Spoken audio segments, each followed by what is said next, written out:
All right, let's dive into the atmosphere in Glasgow on this massive Wednesday, the 20th of August. The kind of night that Celtic Park lives for. The kind of occasion where the lights go on, the noise kicks in, and every single person in green and white knows what's at stake. It's the first leg of the Champions League playoff tie against Kairat. And if things go the way they should tonight, we might just take one huge step towards another season under the elite lights of Europe. Let's not pretend this is just another game. This is one of those nights. The nights where legacy is built, where new heroes emerge, and where the crowd becomes that 12th man Brendan Rodgers has been banging on about. And speaking of Rodgers, he's been busy, really busy. Plenty of insight coming out of his press conference yesterday. Classic Rodgers, really. Measured, calm, but there were definitely some things between the lines that got people talking. He made it clear, Celtic don't need to overthink tonight. It's not about reinventing the wheel. It's about doing what they do best, play football the Celtic way. Keep it sharp, keep it aggressive, and keep it flowing. There's been loads of outside noise lately. Transfer speculation, injuries, fans getting restless, but Rodgers isn't having any of it. He talked about how important it is for the players to stay focused, to turn up every day, no matter what's going on in the background. He even made a little joke that their wages are still arriving at the end of the month, so there's no excuse for switching off. Fair point. And honestly, when you look at the squad, there's a calmness, a kind of quiet confidence growing again. Preseason started off a bit clunky, like most do, but there's been a steady build. Rodgers isn't giving any stick to his players. If anything, he seems genuinely impressed with how they've handled themselves. Despite the drama in the boardroom or the lack of fresh faces coming through the door, the lads have just kept their heads down and worked. There's something quite reassuring about that. Now, don't get it twisted. Rodgers knows this squad isn't quite there yet. He hinted at it, not in a panicked way, but he knows reinforcements are needed if Celtic get through this tie and into the group stages. His words were clear. This group is good enough for tonight, but if they want to mix it with the big boys beyond this round, quality has to be added. But he didn't dive deep on transfers, which is telling in itself. Every time a journalist poked around that topic, his answers got shorter, which, in Rodgers' speak, means he's either not happy with what's happening behind the scenes, or there's just nothing concrete to share yet. And then came the Jamie Vardy stuff. Yes, that rumor won't die, will it? Rodgers was asked directly about him, and while he didn't confirm anything, he also didn't deny it outright, which is interesting because in the past, when there's been nonsense flying about, he shut it down immediately. He didn't do that here, just said he wouldn't talk about individual players. Compare that to when he was asked about Odsonne Edouard or others in the past. He's been much more definitive before. Makes you wonder. Same thing happened last summer when Kasper Schmeichel was mentioned. Rodgers gave a nearly identical response. Something about knowing the player, respecting his quality, but keeping things close to the chest. So maybe there's something bubbling under the surface. Either way, Jamie Vardy isn't showing up in green and white tonight, so let's leave that one simmering on the back burner. Now, while the big names grab headlines, what really stood out yesterday was Rodgers speaking about the less glamorous parts of the squad, the depth players, the young guys, and how he's managing their roles. He was asked about Paulo Bernardo, and it's pretty clear the lad's having a tough time breaking into this team. He's barely featured, 15 minutes across 3 matches. That tells its own story. Rodgers said it's just the nature of having a competitive midfield, and he's not wrong. Celtic's midfield is stacked. But you do wonder, with Callum McGregor nailed on to start every big game, where do the chances come from? Because you've still got Hatate, you've got Home, you've got Turnbull pushing, and now Holes and Luke McCowan in the mix too. It's tight. Rodgers did say Bernardo's time will come as the season goes on, especially when fixtures pile up, but that only goes so far. For a player of his talent, he'll want more than scraps. Could we see him play the McGregor role on Saturday against Livingston if there's some rotation ahead of the second leg? Maybe. That's a match that could tell us a lot about how Rodgers plans to use the depth of his midfield. Another name that came up was Hayato Anamura, and this one's a bit of a mess. The Japanese defender hasn't made the squad for tonight. Rodgers was blunt. He's not at the level required, especially defensively. He didn't say in a cruel way, just honest. The plan is to develop him over time, but for now, he's not in the picture. Sounds like a loan move is likely, which makes sense, but it leaves Celtic light at left back again. If Anamura goes, and Kieran Tierney is still building up minutes, Liam Scales becomes the default second choice. And let's be honest, that's not good enough if you're dreaming about making waves in Europe. There's still time in the window, but time's ticking fast, and it's a position that desperately needs addressing. Now let's talk about Dane Murray, because this lad has got Rodgers' attention in a big way. Every time his name comes up, Rodgers lights up. He's big, strong, fast, composed on the ball, ticks all the boxes. And most importantly, he's staying put. No loan. He's part of the first team. The gaffer wants him close, learning, and ready to step in when needed. With Cameron Carter-Vickers holding down that right center-back spot, Dane Murray looks like the direct backup. And with Carter-Vickers' injury history, that's not just a luxury, that's a necessity. It's interesting, too, because it suggests that Rodgers doesn't want to pair Trusty and Scales together too often. He sees that right-sided role as Murray's when Carter-Vickers can't go. That's a huge show of faith for a young defender. As for the center-back group, it's actually not looking too bad. You've got Carter-Vickers, Scales, Trusty, Murray, and Simpson Pussy, who can play on either side. 5 options, all offering different strengths. Sure, there are questions over how good Simpson Pussy really is and whether he's just here for a short-term fix, but the depth is better than it's been in a while. And Rodgers seems relatively content with what he's got there, at least for now. So that sets the stage, and it's a big one. Kairat might be champions of Kazakhstan, but make no mistake, this is a serious jump in level for them. And the timing couldn't be worse on their end. They've got injuries, suspensions, players playing out of position. It's a bit of a crisis. Their regular left back, Luis Mata, is out, so Taplov is shifting across to cover on the left, which leaves them plugging gaps on both flanks. Gromko, their main man in midfield, suspended. Zaria, another key midfielder, also out injured. That's 4 regular starters missing from a squad that already looked like underdogs. Their predicted lineup looks shaky. In goal, they'll have Zarutsky. The back line will be made up of Marinsky, Martino, their experienced head, Soren, and Taplov on the left. Midfield will likely feature Arad Stanov and Glazer, but it's a patchwork job. Up top, they've got some threat. Garinho wide left, Edmilson through the middle, and Dostan Sad out on the right. There's pace and danger in that front line, sure, but with the travel, the fatigue, and the atmosphere at Celtic Park tonight, you'd have to say the odds are stacked against them. Celtic, on the other hand, come in fresh. The rotation against Falkirk on Friday was smart. Most of the key players got a rest.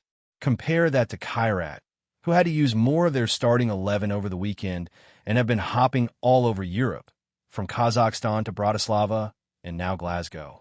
That takes a toll, and you can tell even their local media are downbeat. One outlet described tonight as an extremely difficult match for Kairat. That says it all. And with the crowd behind them, with a rested squad, with a fire in their belly, Celtic have everything lined up to take control of this tie tonight. You just feel like if they get an early goal, they can open Kairat up and maybe put this one to bed before the second leg.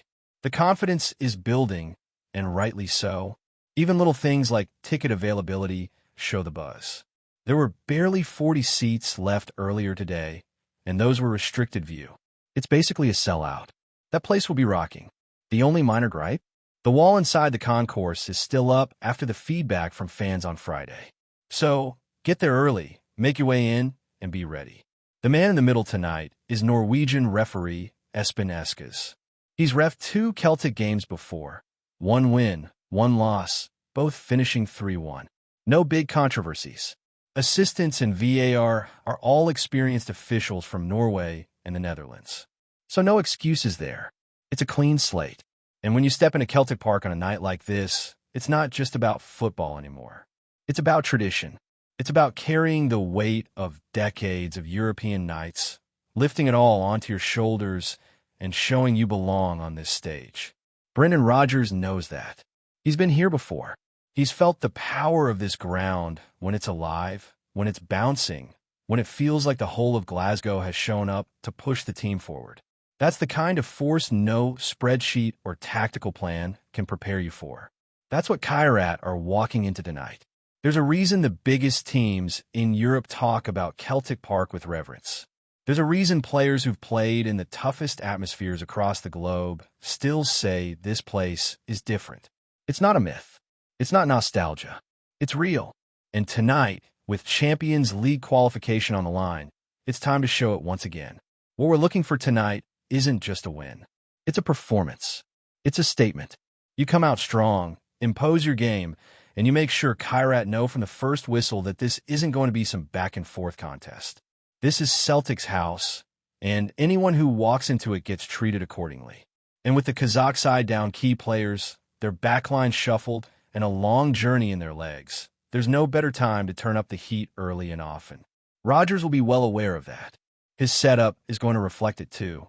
Expect the midfield to be sharp and relentless, recycling the ball with pace and precision, and the forwards pressing high, snapping into tackles, refusing to give Kairat a second to breathe. The instruction will be clear. Start fast, get the crowd going, and don't take the foot off the gas.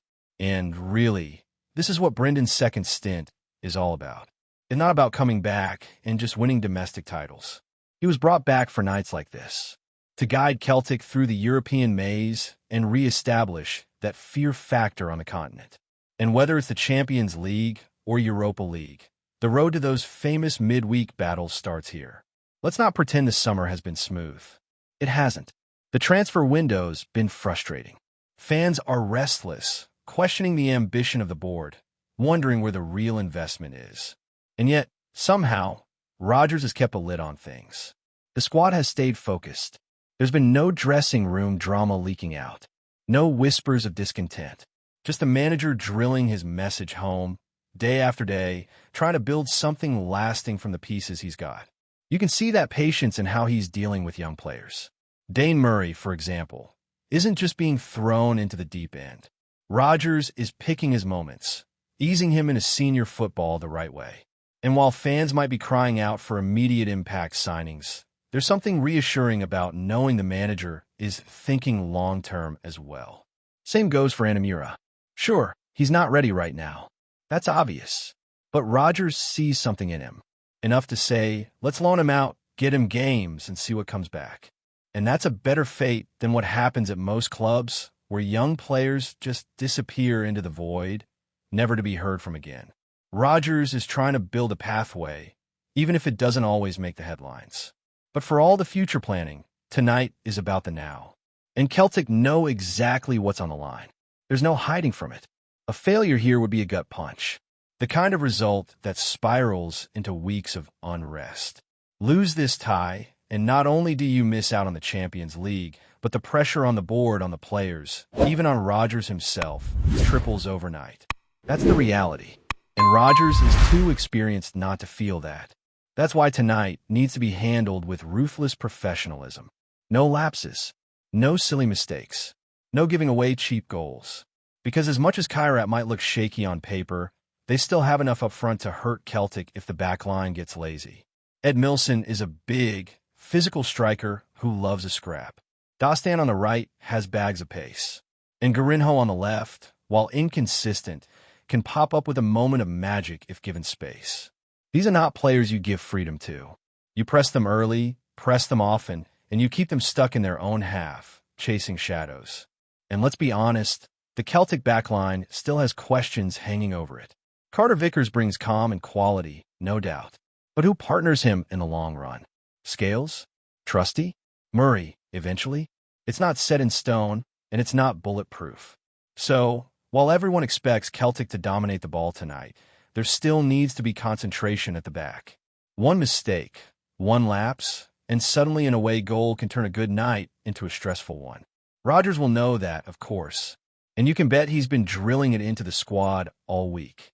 Keep the tempo high, keep the focus sharp, and kill the game when the chance comes. That's the other thing. Celtic cannot afford to be wasteful. We've seen it too many times in Europe. All the possession, all the pressure, but not enough end product. Not enough ruthlessness. That has to change. Because if they let Kairat off the hook tonight, you're going back to Almaty next week with nerves jangling, knowing one bad bounce could knock you out.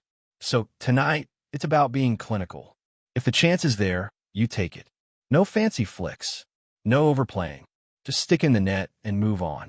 It sounds simple, but it's the difference between cruising to qualification and sweating bullets in a second leg you should have had wrapped up. And make no mistake, the fans will play their part. They always do. But there's an edge tonight, a bit of tension in the air. People want to believe. They want to get behind the team. But they also want to see evidence that the club is serious about making a dent in Europe. Not just turning up for the group stage and making up the numbers. And that mood will carry over onto the pitch. If the team starts strong, the crowd will follow. But if it's flat, if it's slow, the murmurs will start. The grumbles. That pressure builds fast at Celtic Park. It's a privilege to play there, but it's also a challenge. And some players handle it better than others. So, eyes will be on a few individuals tonight. On Halls, for instance. This is a stage he should thrive on. Big pitch, tempo football, space to operate. He's got the engine, he's got the touch, but can he put it together in a game of this magnitude? Same goes for Luke McCowan. He's been showing signs, but this is where reputations are made. The same applies to whoever starts on the wings. Whether it's Young, Maeda, Forrest, whoever gets the nod, there's no room for passengers. You need end product. You need goals. You need moments. Callum McGregor will be McGregor. That's a given. The man is the heartbeat of the team. But he can't do it alone. He needs those around him to rise to the occasion. And Rodgers needs his bench ready to make an impact too. It might not be the deepest squad right now, but there are game changers there. And if things aren't going right, he's going to have to be bold with his decisions. And let's not forget, it's not just about winning tonight. It's about setting the tone for the season. You get through this tie, and the doors open to a completely different world. Champions League money, better fixtures, a bigger pull for transfers. Everything gets easier when you're at Europe's top table. Lose, and it's a scramble.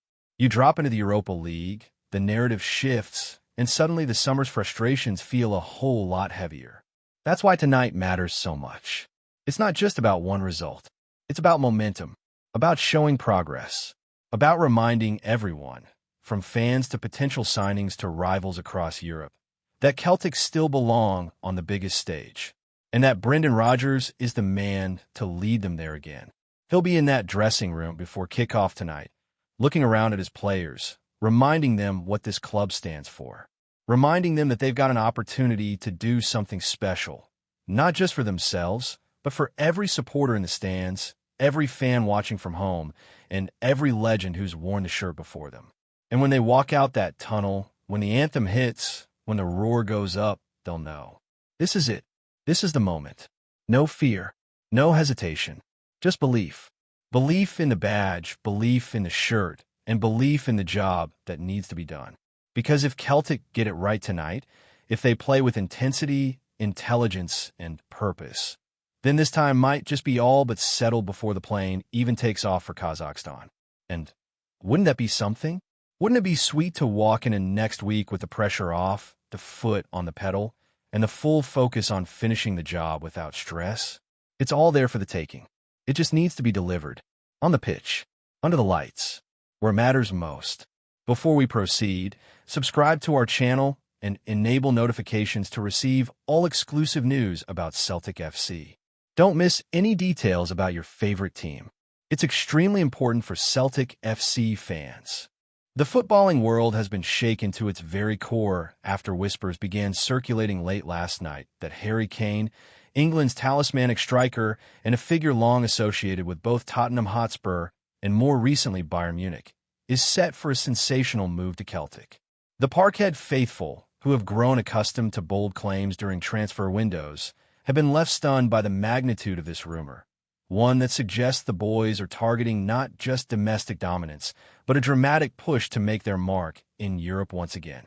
Sources close to both camps insist discussions have taken place in utmost secrecy, with Celtic executives determined to bring an icon who symbolizes goals, leadership, and sheer presence. Kane's reported arrival would be unlike anything seen in the Scottish Premiership in decades, eclipsing the star power of Henrik Larsson and even rival signings from the glory years of the old firm. The talk on the streets of Glasgow is feverish, with fans speculating how the England captain could adapt to the tempo of Scottish football and whether his presence alone could all but guarantee the club an immediate shot at the title, transforming their prospects overnight. What adds intrigue to this rumor is the suggestion that the deal is structured not as a conventional transfer, but as part of a highly unusual swap arrangement, raising further questions about the financial dynamics at play. Some reports claim Celtic would offer a rising talent and a significant financial package in exchange for Kane, though the exact details remain shrouded in mystery.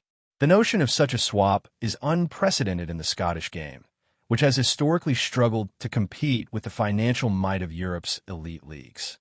Yet, those close to the negotiations argue that the club's board, buoyed by recent revenues and international partnerships, has grown increasingly ambitious in its bid to return Celtic to the global stage.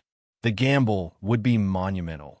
Securing a player of Kane's caliber would demand not only resources, but also a strategic plan to surround him with quality capable of matching his vision and finishing. The possibility that Kane himself might be tempted by the lure of guaranteed adoration, regular silverware, and the chance to etch his name in another chapter of footballing folklore has given this rumor a tantalizing edge that refuses to be dismissed outright. The timing of this supposed deal could hardly be more dramatic, coming at a moment when Celtic and Rangers are locked in one of the fiercest title races in recent memory. With only a handful of points separating the Glasgow Giants, the prospect of Harry Kane donning the famous green and white hoops is perceived by many as a game-changer, one that could tilt the balance decisively in Celtic's favor. Kane's reputation as a prolific scorer who thrives under pressure would offer Ange Postecoglou or any successor an instant weapon in the battle for supremacy, while his leadership qualities might elevate the entire dressing room to new standards of professionalism and hunger. On the terraces, supporters are daring to dream of Champions League nights where Kane would lead the line against Europe's best, potentially restoring Celtic's continental relevance.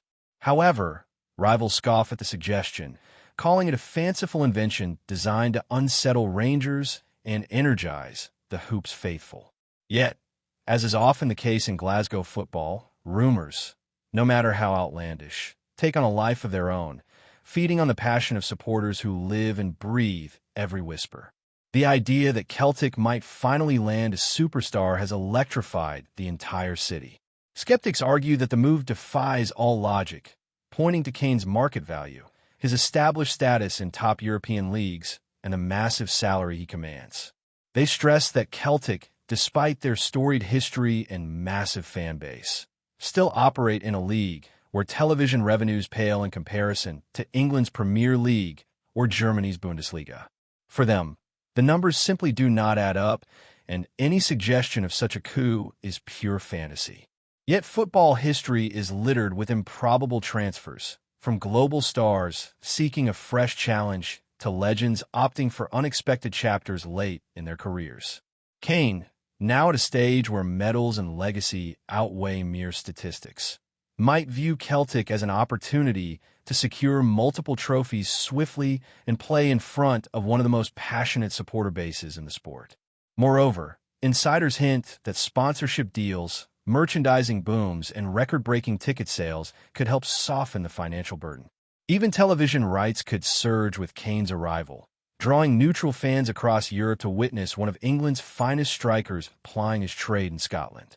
Thus, while critics scoff, others see at least a sliver of plausibility in this audacious rumor. As the chatter grows louder, the streets, pubs, and stadium seats of Glasgow have become stages for heated debate. Some Celtic fans are already imagining Kane raising the Premiership trophy in May, while others remain cautious, fearing disappointment should the dream fail to materialize. Across the city, Rangers supporters dismiss the speculation with laughter, yet an undercurrent of unease suggests they too recognize the seismic impact such a move could have on the balance of power. Journalists scramble for confirmation, agents remain tight-lipped, and social media has turned the rumor into a wildfire that refuses to die down. Whether grounded in truth or fueled purely by imagination, the prospect of Harry Kane in Celtic green has achieved what every transfer saga aspires to, capturing the collective imagination, igniting rivalry, and elevating football chatter to fever pitch.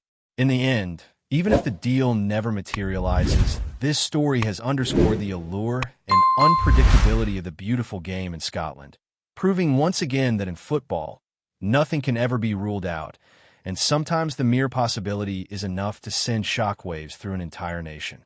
Hello, fan. Don't forget to like and subscribe to the channel, as it means a lot to Celtic FC.